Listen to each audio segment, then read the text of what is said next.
Magandang araw! Narito ang mga balita mula sa UPLB.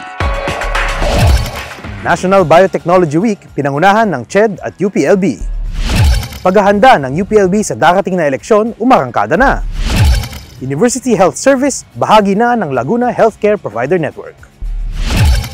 Sa pamamagitan ng UPLB, nagsilbing host ang CHED ng National Biotechnology Week o NBW na opisyal na binuksan noong Lunes at magtatagal hanggang ngayong araw, November 29. Taglay ang temang #ExperienceBiotech, Expand the Future of Biotechnology through Education, Innovation, and Commercialization, layunin ng NBW na ipakita ang mga pinakabagong mga pag-aaral sa biotechnology sa Pilipinas at hikayatin ang publiko na magkaroon ng mas malalim na interes at pagpapahalaga sa biotechnology. Kabilang sa mga dumalo sa opening program nito noong Lunes, November 25, sina National Scientist Emil Q. Javier, DOH Secretary Teodoro Herbosa, UP President Angelo Jimenez at CHED Commissioner Shirley Agrupis. Naroon din ang iba pang mga kinatawan ng mga institusyon at ahensyang kabilang sa Interagency Steering Committee ng NBW, gaya ng Department of Agriculture, Department of Trade and Industry, Department of Interior and Local Government, Department of Science and Technology, at Department of Environment and Natural Resources. Nagbigay ang kani-kanilang kinatawan ng mensahe ng pagsuporta sa NBW. Bukod sa iba't ibang plenary sessions, seminars, mga palaro at forum, tampok din sa NBW ang Biotech Fiesta, isang self-guided tour sa mga research and development centers at institutes ng UPLB. Kasama sa tour na ito ang UPLB Biotech, Institute of Plant Breeding, National Crop Protection Center, at Organic Agriculture Research, Development and Extension Center.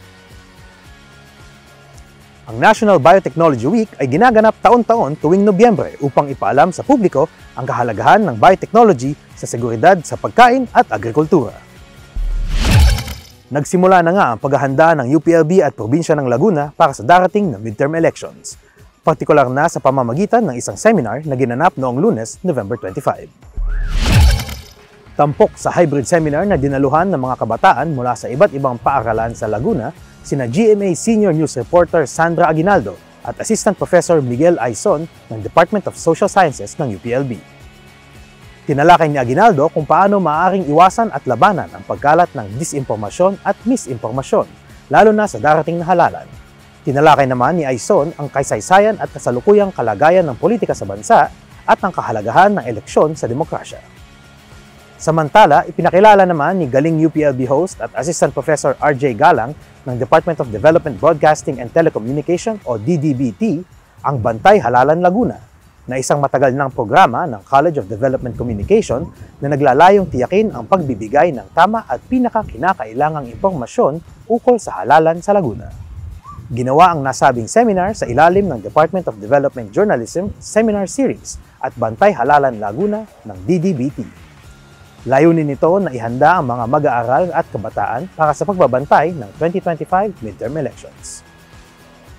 Bahagi rin ang nasabing seminar ng naunang kasunduan ng UPLB at GMA Network na nanumpang magtutulong sa pag-cover ng darating na halalan. Opisyal ng miyembro ng Laguna Healthcare Provider Network ang UPLB University Health Service o UHS. Ito ay matapos na lumagda ng Memorandum of Agreement ang UPLB sa pangunguna ni UHS Medical Director Dr. Jessie Imelda Walde. Kasama rin dito ang iba pang government hospitals ng Laguna na dumalo sa Healthcare Provider Network Summit noong November 19 sa Quezon City. Pinangunahan ang naturang signing ng Department of Health, PhilHealth at ng Provincial Government of Laguna. Layunin ng naturang network na makabuo ng isang epektibo at pinagtibay na local health system. Isa ito sa mga hakbang upang makamtan ang layunin ng serbisyong pangkalusugan para sa lahat. Kasalukuyan ng isang secondary level hospital ang UHS na nagbibigay serbisyo sa universidad at sa mga karatig nitong bayan. At yan po ang mga nakalap naming balita ngayong linggo. Ako po si Albert Peralta, nag-uulat para sa UPLB Balita.